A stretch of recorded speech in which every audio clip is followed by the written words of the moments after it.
अस्सलाम वालेकुम एवरीवन, मैं इम्तियाज और आप सभी देख रहे हैं A1 एजुकेशन 2.0 पर आप सभी का स्वागत और खैर मकदम करता हूं कि आप सभी स्वस्थ और मस्त होंगे। अगर आप इस चैनल पर नए हैं तो चैनल को सब्सक्राइब और वीडियो को लाइक करना ना भूलें। यूपी वृद्धा विधवा दिव्यांग पेंशन 31 जनवरी से खुशियां मनाओ, यानी आप सभी का पेंशन 3500 और पेंशन धारकों को मिला बड़ा तोहफा। और सभी पेंशन धारकों को 31 जनवरी से पहले 3 काम करना अनिवार्य। तो चलिए अपडेट क्या निकल के आ रहे हैं। आप सभी के पेंशन की बढ़ोतरी की बात चल रही है क्योंकि सुप्रीम कोर्ट में सुनाई आदेश भी जारी हुई है और केंद्र सरकार ने आदेश जारी कर दिया है कि जब हम पेंशन के लिए आपको पैसे देते हैं, क्योंकि सुप्रीम कोर्ट क्या आदेश जो भी जारी होता है वो हर राज्य को करना अनिवार्य पड़ता है। तो यहाँ पे केंद्र सरकार और राज्य सरकार मिलाकर आप सभी को पेंशन देती है। तो आप सभी के जो भी पेंशन में बढ़ोतरी होती है, जब भी केंद्र सरकार यानी केंद्र सरकार जब आदेश जारी करती है और वहां से पेंशन में बढ़ोतरी की बात चलती है तो राज्य सरकार को उन नियमों का पालन करना पड़ता है। तो क्योंकि आप देख सकते हैं हरियाणा में बहुत ज्यादा पेंशन मिलती है, तो वहां पे है कि सरकार वहां के गवर्नमेंट उन ये आत्मनिर्भर बनाना चाहती है और जो भी 60 के अधिक की आयु वाले हैं उन्हें ज्यादा अपने आप पर निर्भर, क्योंकि सुप्रीम कोर्ट ने भी कह दिया है कि जो व्यक्ति सीनियर सिटीजन के श्रेणी में आते हैं, जिनकी आयु 60 से अधिक है, वो सीनियर सिटीजन के श्रेणी में आते हैं और उन्हें दवाइयां और बहुत से ऐसे उनके 1100 या 1000 में नहीं चल पाती है। क्योंकि अगर आप बिहार का डेटा उठा कर देखें तो वहां पे पेंशन मिल रही 1100, और आप झारखंड हो गए यूपी में भी 1000 मिल रहा है, मगर वहीं आप हरियाणा का डेटा उठाकर देखते हैं तो वहां पे मिल रहा है 2800। तो वहां पे ज्यादा पेंशन मिल रही है, तो वहां पे हर जरूरियात जल्दी पूरी हो जाती है। और यूपी का डेटा उठाए तो वहां पे 1000 से आप सभी का हर चीज रोजमर्रा की जिंदगी गुजार नहीं सकते और आप अपनी जरूरियात को पूरा नहीं कर सकते। इसीलिए सुप्रीम कोर्ट ने भी कह दिया है कि सीनियर सिटीजन को अब सशक्त और आत्मनिर्भर बनाना है, क्योंकि उनके दवाइयां जैसे जैसे उम्र ढलती है उनके ज्यादा खर्च बढ़ जाते हैं, क्योंकि दवाई सुई का खर्च और उनमें जैसे कुछ जरूरियात चीजें होती है वो 1000 में पूरी नहीं होती। इसीलिए सुप्रीम कोर्ट और ये केंद्र सरकार जब भी पेंशन की बढ़ोतरी को लेकर बात कर रही है तो आप सभी को बनता है फर्ज कि उन नियमों का पालन करें,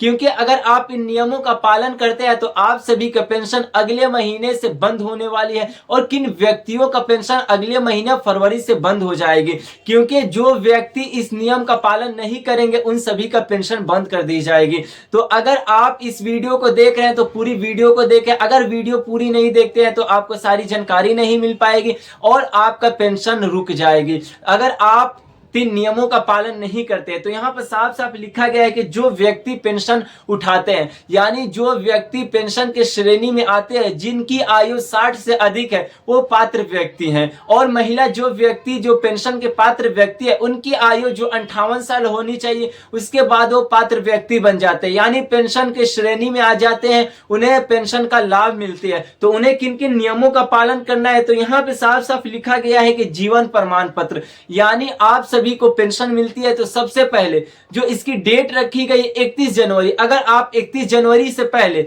जीवन प्रमाण पत्र यानी लाइफ सर्टिफिकेट अगर जमा नहीं करते हैं तो आप सभी का पेंशन 31 जनवरी से बंद कर दी जाएगी, यानी अगले महीने फरवरी में आप सभी का पेंशन नहीं आएगा। और दूसरे नंबर में लिखा गया ई केवाईसी, जो ई केवाईसी का डेट भी रखा गया उसे 31 जनवरी तक। अभी आरबीआई की तरफ से कोई नोटिस नहीं आया है, मगर जैसे ही नोटिस आता है तो मैं आप सभी को अपडेट कर देना चाहता हूं।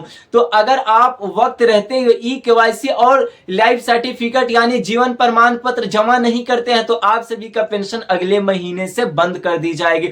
और यहां पे साफ साफ लिखा गया है कि डीबीटी यानी डीबीटी एक्टिव होना इतना महत्वपूर्ण है कि जो व्यक्ति पेंशन के पात्र व्यक्ति हैं उन्हें पेंशन मिलती है तो उन्हें सबसे पहले डीबीटी अपना चेक करा लेना होगा। अगर आपको पता नहीं है तो आप अपने नजदीकी सीएससी सेंटर जाएं, आप छोटे ब्रांच में जाकर वहां पे डीबीटी चेक करा सकते हैं, क्योंकि जब आधार कार्ड देंगे तो वहां पे आप बोलेंगे उनको कि मुझे डीबीटी चेक कराना है, तो आपका डीबीटी चेक कर देंगे। वहां पे साफ मेंशन रहेगा कि आपका डीबीटी इनएक्टिव है या एक्टिव है। अगर इनएक्टिव रहेगा तो वहां पे एक्टिव कर दिया दिया जाएगा। तो जब भी जैसे ही आपका पेंशन जो राशि रुकी हुई है पेंशन वाली, वो एक मुश्त में आ जाएगी। जैसे बहुत से व्यक्ति हैं जिनका 2 महीने 3 महीने से अभी तक पेंशन नहीं आया है, क्योंकि बहुत से लोगों ने मैसेज किया कि मेरा अभी तक पेंशन नहीं आया है, बहुत बकाया पेंशन है। तो आप इन नियमों का पालन नहीं कर रहे हैं, जिसकी वजह से आपका पेंशन फंसा हुआ है। तो सबसे पहले आपको क्या कर लेना है, आपको डीबीटी चेक करा लेना है। अगर आपका डीबीटी एक्टिव है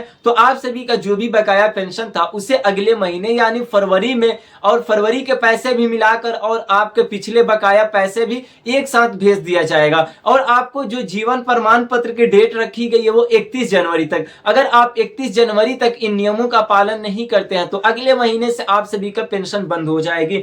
और यहाँ पे लिखा गया है कि आधार कार्ड, यानी आधार कार्ड और मोबाइल नंबर को लिंक करा लेना है, क्योंकि सरकार जब आपके पास पैसे भेजती है, आपके खाते में राशि आती है, तो अगर आपका मोबाइल से लिंक रहेगी, अगर आपके आधार में मोबाइल लिंक रहेगी, तो आपके पास डायरेक्ट मैसेज आ जाएगी कि आपके अकाउंट में राशि आ चुकी है। और यहाँ पे लिखा गया है कि विधवा, यानी जो महिलाएं विधवा थी, क्योंकि बहुत सरकार का आदेश आया है कि बहुत से ऐसे व्यक्ति हैं, जो ऐसे महिलाएं हैं जो विधवा होने के बावजूद दूसरी शादी कर लेती है, उसके बाद भी वो पेंशन का लाभ उठा रहे हैं। तो सरकार ने सख्त आदेश जारी किया है कि इनको पेंशन प्लस रिकवरी दोनों करना पड़ेगा अगर पेंशन का लाभ उठा रहे हैं तो। और यहाँ पे जो लिखा गया है कि उम्र की जांच, क्योंकि उम्र की जांच बहुत ऐसे लोग हैं जो फर्जी तरीके से ले रहे हैं, क्योंकि अभी फिलहाल यूपी और बिहार में बहुत से ऐसे लोग हैं कि क्योंकि सरकार जब कर्मचारियों को भेजा घर घर जांच करने के लिए, तो बहुत से ऐसे लोग हैं जो फर्जी तरीके से पेंशन का लाभ उठा रहे थे,